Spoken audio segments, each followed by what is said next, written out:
İkinci Qarabağ müharibəsi zamanı mülki əhalinin yaşadığı Azərbaycanın şəhər və kəndlərinin İskəndər M silahları ilə atəşə tutulması ilə bağlı Baş prokurorun böyük köməkçisi Vüsal Əliyevin sualına cavabında Bako Sahakyan dedi ki, həmin atışlar işğal edilmiş ərazilərdən olmayıb.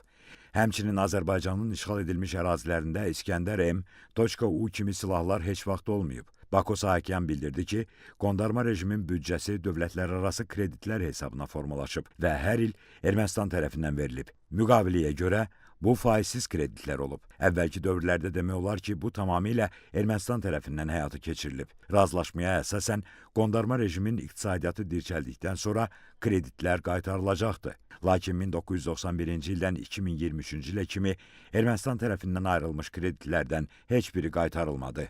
Bundan başqa, büdcə Ermənistandan verilən kreditlərlə yanaşı qondarma rejimin vəsaitləri hesabına formalaşıb. Habelə məbləğin bir hissəsi Ermənistan gömrüyündən yığılmış pullar olub. Çünki Ermənistanla qondarma rejim arasında gömrük keçid məntəqəsi olmayıb. Gömrük hesabına toplanmış vəsaitlər qondarma rejimə qaytarılıb. Ermənistan tərəfindən vaxtilə işğal altında olan Azərbaycanın suveren ərazilərində hazırlanan məhsullar Ermənistanın adından rəsmiləşdirilib. Ermənistan şirkətləri vasitəsilə xarici ixrac edilib. Qarabağ Ermənistan Respublikası üçün xarici ölkə hesab edilməyib. Ermənistan tərəfindən Qarabağdakı erməni sakinlərə pasport üçün ayrıca seriya nömrəsinin verilməsinə dair sualı cavablandıran zaman Bako Sahakyan bildirdi ki, qondarma rejimin ərazisində yaşayan şəxslərə Ermənistan pasportu verilmişdi. Ümumiyyətlə, Qarabağdakı erməni sakinlərə verilən pasportun Ermənistan vətəndaşlarının pasportundan fərqi yalnız seçki hüququnun tanınmasına görə idi. Ermənistan sakinləri vaxtilə işğal altında olmuş Azərbaycanın suveren ərazisi olan Qarabağda,